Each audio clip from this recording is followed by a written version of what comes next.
So as we dive into the workshop, um, the first question that we really should answer is, what is a major? Arts and sciences, your major truly is about a quarter to a third of your total coursework, with about another third taken up by your general education requirements, and then the other third to a quarter taken up by what we call electives, or what you elect or choose to take. And oftentimes those can be courses in other schools. So if you're getting a second major or a minor in another school, that can also be taken up by that. So it is important to keep in mind that your major is not everything. It's going to be a topic that you're studying for its own sake. You enjoy thinking about it. It's something that you look forward to doing. It's also going to provide you with an incredible set of skills and knowledge that can be useful if you want to dive more deeply into it after college, but you don't necessarily have to either. That's kind of the beauty of the arts and sciences major. Certainly somebody who is a history major can continue on and decide that they want to become a professional historian, work in a history museum, teach history. But you also can take that history major and you can go to law school. I was just listening to the confirmation hearing for Amy Barrett, and she was talking about the importance of lawyers being able to have historical knowledge. You can go be a doctor, you can be in finance, you can go in any number of directions. And so it's the combination of your major with other courses and other experiences, the total combination that's going to prepare you for the next steps. It's not your major alone. So just to be clear, that the career and academic discernment are related, but they're not the same. So as you're thinking about what major you want to choose, you should be thinking about, who are you? What are your strengths? What are your interests? What are your values? What do you enjoy thinking about? And how do you want to continue growing in that way? You need to look at your options, and you need to test out what is the right fit for you. And that really is going to be the structure of our discussion and workshop today. There are going to be some interactive components as well. We're going to be thinking about how you choose, knowing yourself, knowing the options, and testing out the fit. Erica is going to lead us into knowing yourself. So one tool is assessment, but the other thing I like to talk to students about with, in terms of getting to know who you are is, what would your friends say about you? How do you behave in a group? If you're part of things, when students come in and they say, I'm all over the place. I mean, so many of them come into the office and sit down well, now they're on Zoom, but sit down and we, and they bare their souls and they're like, everyone seems so focused everywhere around here. And I don't know what I'm doing. I'm all over the place. And I'm like, what do you mean all over the place? And they say, well, I've done this and I've done this and I've done this. And they're all different things. So I worked in a lab. I've worked at a nonprofit. I've worked in a political campaign. I've worked at a finance firm. There's no rhyme or reason. And I was like, well, wait a minute. And then you start to talk about, well, what is it that you like to do? What is it that you gravitate towards? Are you always working with people? More often than not, are you a combination? Do you want to analyze things? Do you like to dig around and find research? I always try to talk to students about what are the skills you like to use. And regardless of what you major in, you'll inevitably, if you like the major, you'll start building these skills that you enjoy. And you'll find through your extracurricular activities. Sometimes that's just as important as what you major in and what your internships are. I mean, that's maybe a third of your resume. So, you don't have to get too wrapped up in what you study as all of it. That's not the whole pot, the whole puzzle or the whole pie. When employers look at what you have to offer, it's a lot more than what you majored in. And sometimes they don't even care. They're like, well, what have you done? What do you like to do? What sorts of projects have you done on your own? What sorts of things, do you enjoy? And they'll look at some other things. So don't, it's important, but it's not everything. So knowing yourself is a lot more than just interests in what you want to study is one thing, but then there's skills, right? And the skills are what you do with your time, what you do with yourself. And then the values are what drive you, your motivations around it. So I kind of tease those out a little bit, hopefully, for you. All right, I'm going to turn it back over. We want to ask Sienna a quick question here. Was your major something that you always knew that you enjoyed? And were you surprised to discover new interests in college, whether those ended up being your major or not? So my major, I never had a word for it until college, if that makes any sense, just because linguistics was not something that I was exposed to pre sort of taking that intro class and then going a little deeper into it. But in hindsight, there were definitely clues that linguistics was something that I was interested in. There were things in like maybe AP Psych where there was a lesson or a unit about linguistics, but they never said the words. And I was like, I had the best time with that one. But that was definitely there. But I wouldn't say that it was something that I knew immediately that like linguistics is where I want to be and I'm confident in that decision and I should sort of pursue that with my whole heart. I would say educational studies definitely took me by surprise in that it's my second major, so it came a little later, but I took it on a whim out of curiosity. It was in those first 3 semesters that Dean Duvall talks about, where I said, let me just do this while I have the time, and took American School, and I had a really great time with it. And I ended up falling in love with it, and that's why I'm here, but it's not necessary that like I had any sort of aspirations to be a teacher, which is usually what people think of when they think of educational studies.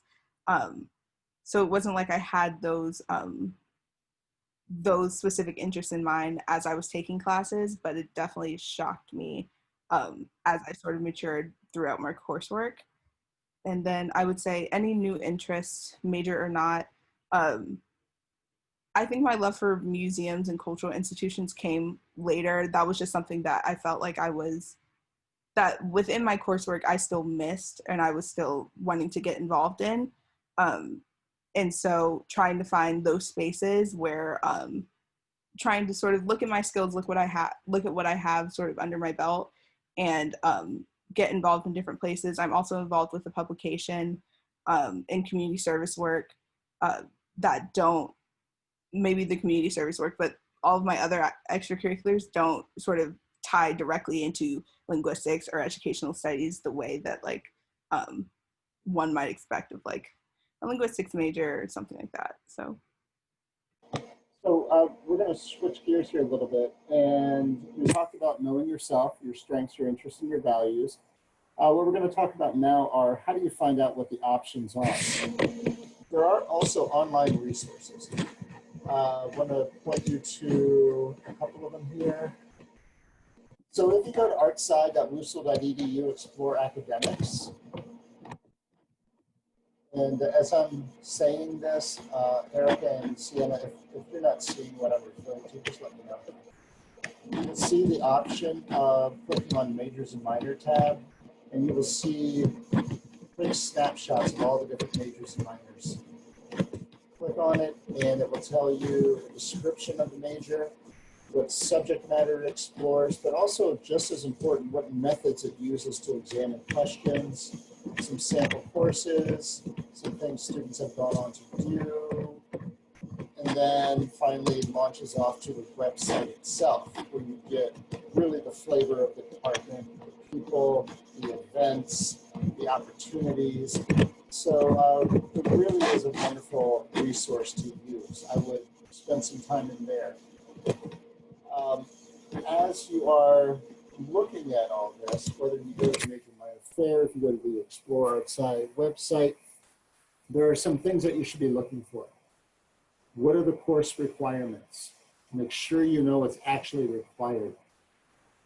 What are the upper division courses? It's really the 300 level courses and higher that give you a real feel for the major. So you look at your course requirements, your upper level courses, and often it's the upper level courses that will help you distinguish between 2 very similar majors. I often see this with my chem or bio. Which way do I go? It's like, oh, I need to take physical chem, and then they decide one way or the other.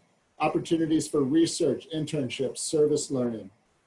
Get to know the culture of the department. Some departments are deeply invested in things like service learning. Women, gender, sexuality studies, for example, American culture studies, absolutely committed to service learning. If that's something that matches your spirit, that could be a good way to go.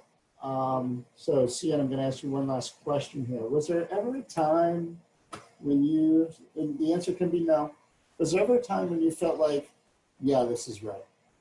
You know, this is the right thing? A couple times come to mind.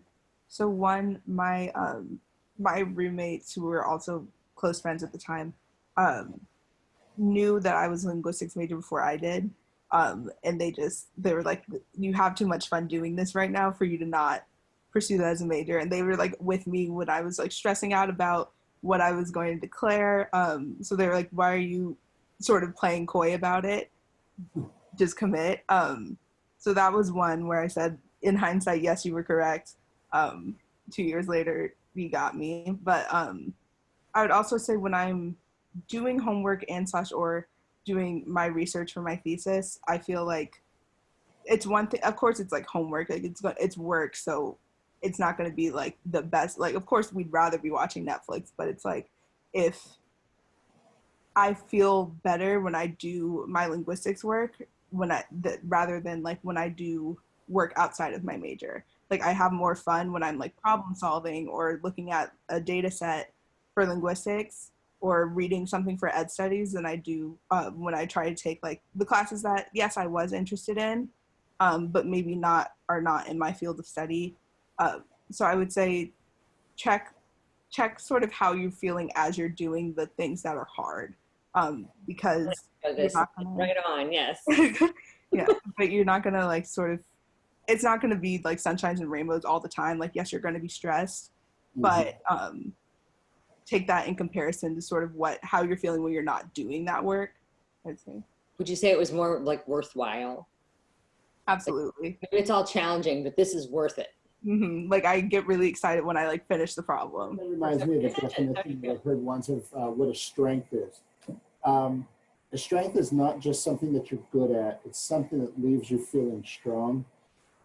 You can be good at something that drains you and that you hate. That's not a strength. Don't invest your life into that thing if it just leaves you really desperately unhappy and exhausted. That's not a strength. Now you can also really stink at something that you enjoy a lot. For me, it's like chess. That's also not a strength. That's a hobby. So, you know, just be aware that you need to be good enough at it with room to grow and that it leaves you feeling really strong. That's kind of that sweet spot you're looking for. I think it's when your values align with what you're doing. That's when you feel like, okay, this is important. It's important that I get better at it, even if you're not great, but you feel that worthwhile second piece of it. That's kind of where your values start to come through. So, and you know, earlier you were talking about if you choose, and there's a lot of folks that come in and they want to say, I just don't want to waste time. And I want to echo, if you take a class and you hate it, that is not time wasted. Now you know. That is definitive information. You do not like it. You do not want to take any more of that. That's fine, you know? Good. Now you have more data about yourself and your feelings. So strong feelings are important, whether they're good or bad. You know, if you're just ho-hum about it, that's probably information too. But it's never time wasted. Never time wasted.